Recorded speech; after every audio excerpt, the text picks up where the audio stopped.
राम मिलाए जोड़ी, एक आंधा एक कोढ़ी। तो विधायक भी मेरा वैसा ही है और सांसद भी वैसा ही है, भगचोनर। लालू के जमाना में बच्चा स्लेट लेके पढ़ने जाता था, नीतीश के जमाना में बच्चा प्लेट लेके पढ़ने जाता है। तो हम भी यादव समाज से ही आते हैं और अशोक यादव जी को लग रहा है कि हम काम नहीं किए हैं और जात के नाम पे हमको वोट मिल जाएगा, तो वो उनकी भूल है। अब बता दीजिए कहाँ नहीं अभी ट्रेन की लाइनें गई है, कहाँ नहीं स्टेशन है। लेकिन हमारा ही एक ऐसा जगह है जो हरलाखी है, बेनीपट्टी है, वहाँ एक ट्रेन की सुविधा नहीं है। क्या बेनीपट्टी में बस स्टैंड नहीं होना चाहिए? मंदिर की बात करते हैं ये भाजपा वाले लोग, तो अयोध्या में मंदिर बन गया तो मधुबनी में सीता माँ का धरती पे क्यों नहीं बना? भाजपा वाले को पहले जब नहीं थी सत्ता में तो महंगाई डांग लगती थी, अब भौजाई लगती है। मोदी जी तो कहते हैं गरीबी नहीं है, तो 5 किलो अनाज आप किसको दे रहे हैं? अमीर को दे रहे हैं। हमको 5 किलो अनाज नहीं चाहिए, हमको रोजगार चाहिए जो हम खुद कमा के अपने लोगों का पेट पाल सके। ये भाजपा वाले तो राम के नाम पे व्यापार करते हैं। ये लोग भगवान को पूजते हैं, जाके पूछ लीजिएगा कितने दिन ये लोग बाबा धाम गए हैं और कितने दिन ये लोग भगवान का पूजा करते हैं। पिछले बार यादव समाज डमी कैंडिडेट होने के कारण से बद्री पूर्वे जी को लोग नहीं जान रहे थे, इसीलिए अशोक यादव जी में शिफ्ट हो गए मजबूरी से। पिछले बार मजबूरी में कमल का बटन दबाना पड़ा मधुबनी लोकसभा की जनता को, नहीं तो मधुबनी की जनता भाजपा को वोट नहीं देती। कुल परसों मेरे गांव में आए थे तो मेरे गांव के लोग पूछ दिए कि सांसद जी रोड कहाँ है, तो सीधे स्लेटर दिया भाग गए। मधुबनी लोकसभा के लिए मतदान की तारीख अब नजदीक आती जा रही है। ऐसे में आमने सामने की जो लड़ाई दिख रही है इंडिया गठबंधन और एनडीए में, हमारे साथ अभी प्रिया राज हैं जो कि पूर्व में जाप की कद्दावर नेता रही हैं। जाप को छोड़ के अब राष्ट्रीय जनता दल को ज्वाइन कर चुकी है। आरजेडी के स्टार प्रचारक के तौर पर भी कई जगह पहुंची है। अब मधुबनी जिले में कैंप कर रही हैं अली अशरफ फातमी जी के लिए। क्या लगता है अली अशरफ फातमी जी अशोक यादव को मात दे पाएंगे, जिनके पिताजी भी 2 बार यहाँ पे कमल खिला चुके हैं, अशोक यादव भी कमल खिला चुके हैं? देखिए ये लड़ाई इस बार मधुबनी में मोदी की नहीं मुद्दे की है। मधुबनी लोकसभा बहुत जर्जर अवस्था में है और अशोक यादव और उनके पिताजी दोनों मिल के जर्जर बना दिया है। ये कमल तो खिल गया लेकिन कीचड़ छोड़ दिए पूरा लोकसभा में। तो आप बात करते हैं अशोक यादव जी का, तो अशोक यादव जी से ही पूछ लीजिएगा कि 10 साल में पिताजी का छोड़ दीजिए, 5 साल पिताजी का छोड़िए, इन 5 साल में जो उनका कार्यकाल रहा है अशोक यादव जी का, वो कितने दिन लोगों के बीच गए हैं और अपने कार्यकाल में वो कितना काम किए हैं, जाके उनसे पूछ लीजिए। जाके वो पूछ लीजिए। कहीं भी जा रहे हैं तो मोदी मोदी मोदी कर रहे हैं, वो अपना काम क्यों नहीं बता रहे हैं? क्षेत्र में लोगों को अपना काम क्यों नहीं बता रहे हैं? अशोक यादव जी कभी घर से निकले हैं? जाके पूछिए अशोक यादव जी से कि आप कभी घर से निकले हैं? लोगों की दर्द में गए हैं? कोरोना जैसी महामारी में जब आप घर से नहीं निकले, जब हमारे मधुबनी लोकसभा के लोग दर्द में थे, उस दर्द में भी आप नहीं आए, तो आपको लोग क्यों चुनेंगे? अशोक यादव कहीं दिखे नहीं, कहीं दिखे नहीं। अगर दिखे भी होंगे तो बड़े बड़े नेता के शादी विवाह फंक्शन बर्थडे इसी सब में दिखे होंगे, लेकिन काम में वो नहीं दिखे होंगे। आज हमारे मधुबनी लोकसभा के युवा खेत खलियान स्कूल में क्रिकेट खेलने पे मजबूर है और वहाँ चले जाते हैं फीता काटने के लिए। शर्म आना चाहिए, नेता लोगों को शर्म आना चाहिए कि वहाँ फीता काटने चले जाते हैं।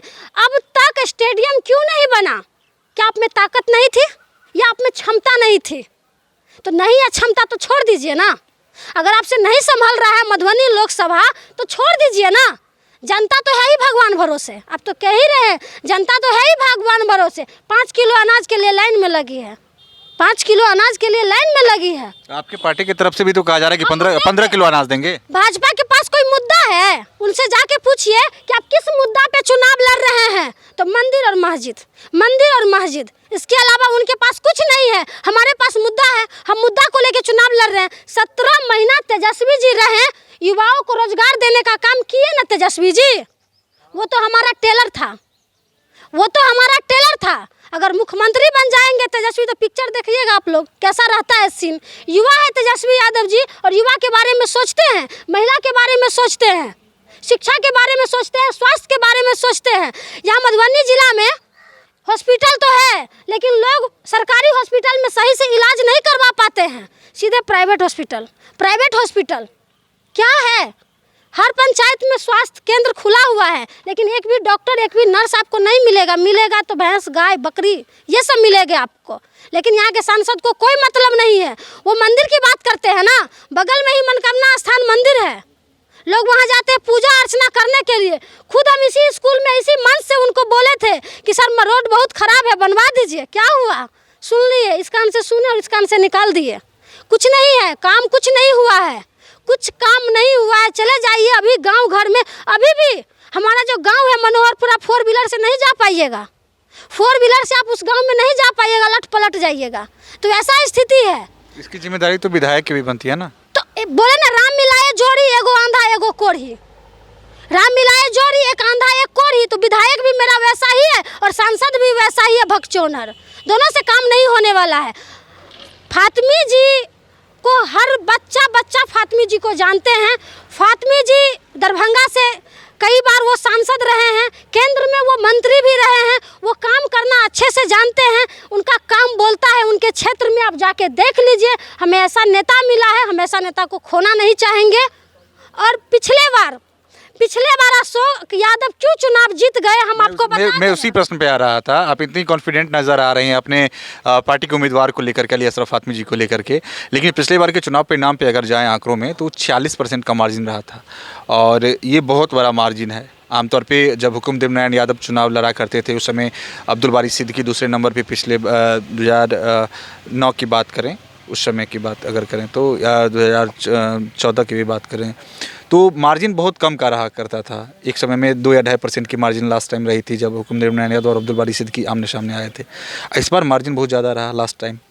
तो अभी जो सामने चुनाव दिख रहा है, इस मार्जिन को पाटना चुनौतीपूर्ण आपको नहीं लग रहा है? देखिए, पिछले बार जो हमारा कैंडिडेट था महागठबंधन से बद्री पूर्वे जी, लोग उनको जानते नहीं थे, डमी कैंडिडेट थे, उनको जन का नेता वो नहीं थे, लोगों से उनका परिचित नहीं था। लेकिन इस बार जो हमें कैंडिडेट, इसीलिए हम बोल रहे हैं, जो यादव समुदाय है, खास करके यादव समुदाय की बात करते हैं, हम भी यादव समाज से ही आते हैं। और अशोक यादव जी को लग रहा है कि हम काम नहीं किए हैं और जात के नाम पे हमको वोट मिल जाएगा, तो वो उनकी भूल है। इस बार यादव समाज या अन्य कोई भी समाज वो काम पे वोट करेगी। पिछले बार यादव समाज डमी कैंडिडेट होने के कारण से बद्री पूर्वे जी को लोग नहीं जान रहे थे, इसीलिए अशोक यादव जी में शिफ्ट हो गए मजबूरी से। पिछले बार मजबूरी में कमल का बटन दबाना पड़ा मधुबनी लोकसभा की जनता को, नहीं तो मधुबनी की जनता भाजपा को वोट नहीं देती और वो अपने बाप के नाम पे जीत गए। बद्री पूर्वे जी को कोई नहीं जानते थे, लेकिन हमारे फातमी जी जो हैं वो जन जन के नेता है, जन जन के नेता है, गरीबों का नेता है, गरीबों का आवाज़ है। वो गरीबों का आवाज़ है, लोग उनको चाह रहे हैं। क्यों नहीं चाहेंगे? हमें अच्छा नेता मिला है, हमें चाहिए ही कि मधुबनी का विकास हो। और मधुबनी मिथिला तो आप समझ ही रहे हैं, ये हमारा पावन धरती है, कितना फेमस है, हमारे देश में नहीं विदेश में भी फेमस है। लेकिन ऐसी चीज़ों को भी ये लोग जर्जर बना के रख दिए, कुछ भी नहीं। कहते हैं ना, मंदिर की बात करते हैं ये भाजपा वाले लोग, तो अयोध्या में मंदिर बन गया, तो मधुबनी में सीता माँ का धरती पे क्यों नहीं बना? क्यों नहीं बना? हम जहाँ खड़े हैं, ये गिरजा स्थान, फुलहर जैसे मंदिर, विश्वामित्र जी की कुट्टी, ये क्यों नहीं डेवलप हुआ? आप बात करिए ना, आप मुद्दे की बात करिए ना, तो आप मुद्दे की तो बात करिएगा नहीं, मंदिर मस्जिद की बात करिएगा तो हम भी मंदिर मस्जिद पे ही आते हैं। हमारा पेट मंदिर मस्जिद से भर जाएगा? आप हमें बता दीजिए, हमारा पेट भरेगा कि हमें अच्छा स्कूल बना दे, अच्छा यूनिवर्सिटी बना दे, अच्छा कॉलेजें बना दे? क्या इधर आप ही देख रहे होंगे क्या अवस्था है मधुबनी का। बच्चा क्या कहे, लालू के ज़माना में बच्चा स्लेट लेके पढ़ने जाता था, नीतीश के ज़माना में बच्चा प्लेट लेके पढ़ने जाता है, तो शिक्षा कहाँ से हो पाएगा? मंदिर जरूरी नहीं आपको लगता है? नहीं, भगवान को हम मानते हैं, धर्म को हम मानते हैं, हिंदू धर्म से हम आते हैं, हम धर्म को मानते हैं, हम भगवान को मानते हैं, भगवान को हम लोग पूजते हैं। ये भाजपा वाले तो राम के नाम पे व्यापार करते हैं, ये लोग भगवान को पूजते हैं। जाके पूछ लीजिएगा कितने दिन ये लोग बाबा धाम गए हैं और कितने दिन ये लोग भगवान का पूजा करते हैं। सबसे ज़्यादा हम लोग पूजा करने वाले हैं, सबसे ज़्यादा। लेकिन ये हम लोग भगवान के नाम पे व्यापार नहीं करते हैं, हम लोग भगवान के नाम पे वोट नहीं मांगे हैं। आप देख लीजिएगा उठा के, हम लोग भगवान के नाम पे वोट कभी नहीं मांगे, ना कृष्ण के नाम पे ना राम के नाम पे। हम लोग जब भी किसी से वोट मांगे हैं, जनता के बीच गए हैं, तो मुद्दे पे वोट मांगे हैं, मुद्दे पे वोट मांगे हैं। अब क्या चाहिए? लोग यहाँ परेशान है बिजली बिल से लोग यहाँ परेशान है बहुत ज़्यादा 2015 से, क्योंकि गांव में घर घर मवेशी है, गाय भैंस बकरी है, तो मोटरे से भैंस भी धो रहे हैं, तो बिजली बिल तो ज़्यादा आएगा ही। तो तेजस्वी जी अगर आते हैं, अगर हमारी महागठबंधन की सरकारें बनती है, तो 200 यूनिट बिजली बिल फ्री मिलेगा। अब क्या चाहिए? 1200-1300 रुपया में हमको गैस मिल रहा है। अगर हमारे तेजस्वी जी आते हैं, महागठबंधन की सरकार बनती है तो 500 में मिलेगा। महिला को क्या चाहिए बताइए। ये भाजपा वाले को पहले जब नहीं थी सत्ता में तो महंगाई डाइन लगती थी, अब भौजाई लगती है। अब क्या कहें हम। आप मंदिर के बारे में बोल रही थी, आप ही के पार्टी के विधायक फतेह बहादुर जी थे, वो राम और रामायण को लेकर के बहुत सारे विवादित बयान दिए थे, उसको किस तरह से देखती हैं आप? देखिए, नेता लोगों का बयान वो लोग अपना देते रहते हैं, उन लोग का चलते रहता है। जनता को इस सबसे कोई मतलब नहीं है। जनता को चाहिए 2 वक्त की रोटी उनको मिले, उनकी अच्छी शिक्षा, अच्छी स्वास्थ्य, जो यहाँ नहीं मिल पा रहा है। इस बार अशोक यादव एकदम सफाया हो चुका है। अशोक यादव को नामो निशान नहीं है। अशोक यादव इस बार 0 पे आउट है। इस बार मधुबनी में ललटेन जलेगा और ललटेन की रोशनी से पूरे मधुबनी को उजाला कर देगा। मोदी जी जो 5 किलो अनाज, या ये भी बीजेपी कह रही है कि वोट देने से पहले हिंदू लोग ये याद रख लें कि अयोध्या में मंदिर बन गया है। मोदी जी तो कहते हैं गरीबी नहीं है तो 5 किलो अनाज क्यों दे रहे हैं। मोदी जी तो कहते हैं गरीबी नहीं है तो 5 किलो अनाज आप किसको दे रहे हैं। अमीर को दे रहे हैं, अमीर को दे रहे हैं मोदी जी। हमको 5 किलो अनाज नहीं चाहिए, हमको रोजगार चाहिए जो हम खुद कमा के अपने लोगों का पेट पाल सके। आपके 5 किलो अनाज से हमारा जिंदगी नहीं गुजर जाएगा मोदी जी, ये समझ लीजिए। हमारा रोजगार कहाँ गया। आपने घोषणा किया था कि हम 5 किलो 2 करोड़ रोजगार देंगे, आप तो 10 लाख भी रोजगार नहीं दिए। आपने घोषणा किया था ना, क्यों भूल जाते हैं मोदी जी, क्यों भूल जाते हैं। आप तो बोले थे कि दरभंगा में एम्स भी बन गया है, बोले थे ना आप ही के नेता बोले थे दरभंगा में एम्स बन गया है। एम्स का आता पता भी नहीं, ईंट भी नहीं है और आप एम्स भी बना दिए। तो सारा सौतेला व्यवहार मिथिला से ही क्यों। मधुबनी के लोग इतना परेशान है, बताइए। हम लोग प्लेन का सपना तो नहीं देख सकते हैं कि हमारे मधुबनी में एयरपोर्ट बनवा दे। ये सपना हम लोग नहीं देख सकते हैं क्योंकि इनसे पूरा होने वाला नहीं है। कम से कम ट्रेन का भी सपना तो दिखा दीजिए। हमारे हरलाखी, हमारे बेनीपट्टी के लोग, हमारे बासोपट्टी के लोग क्या जाएंगे मधुबनी ट्रेन पकड़ने के लिए। हम यहाँ की पलायन की समस्या सबसे बहुत बड़ी है, तो हमारे यहाँ के लोग जाएंगे ट्रेन पकड़ने के लिए मधुबनी, जयनगर।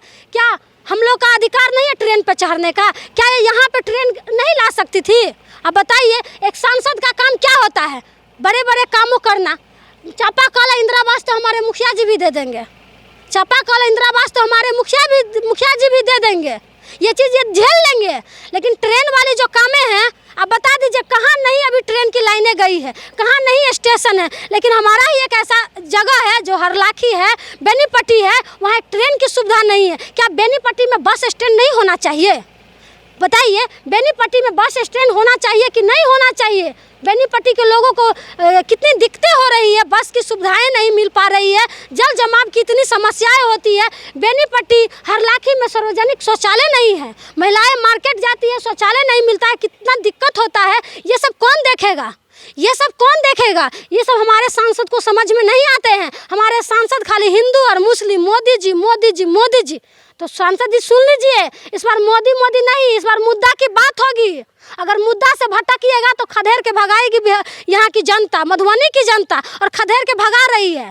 कल भी परसों मेरे गांव गए थे, वहाँ की जनता जब पूछने लगा कि मेरा रोड कहाँ है तो सीधे स्लेटर दिया भाग गया।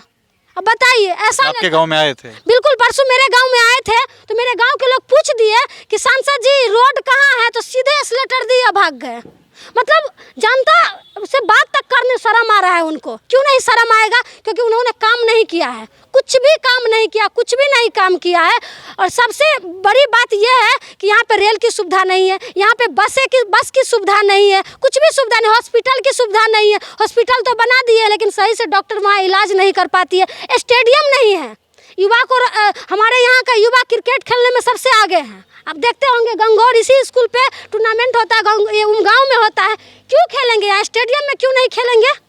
क्यों वहाँ पे क्षमता नहीं जो स्टेडियम बनाएंगे? मधुबनी में जल जमाव होता है इतना, गुमती फाटक की बात आप कर रहे हैं। क्या हो गया? कहाँ चला गया? आप हमको जवाब दीजिए ना, जवाब दीजिए। अशोक यादव जी, आप ही से पूछ रहे हैं। इस बार वोट आपको नहीं मिलेगा। इस बार जनता मूड बना ली है कि वोट जाएगा ललटेन को। अब बेनीपट्टी में झोला प्रिंटिंग की फैक्ट्री, जहां कम खर्च में क्वालिटी वाले झोले बनाए जाते हैं। EMI पर भी यहां से माल ऑन टाइम डिलीवरी ले जा सकते हैं। साथ ही लड़की की शादी में यहां मिलता है मुफ्त में झोला। तो आज ही संपर्क करें श्याम एंटरप्राइजेज, बेनीपट्टी, बेटा बाजार, नियर ग्रामीण बैंक।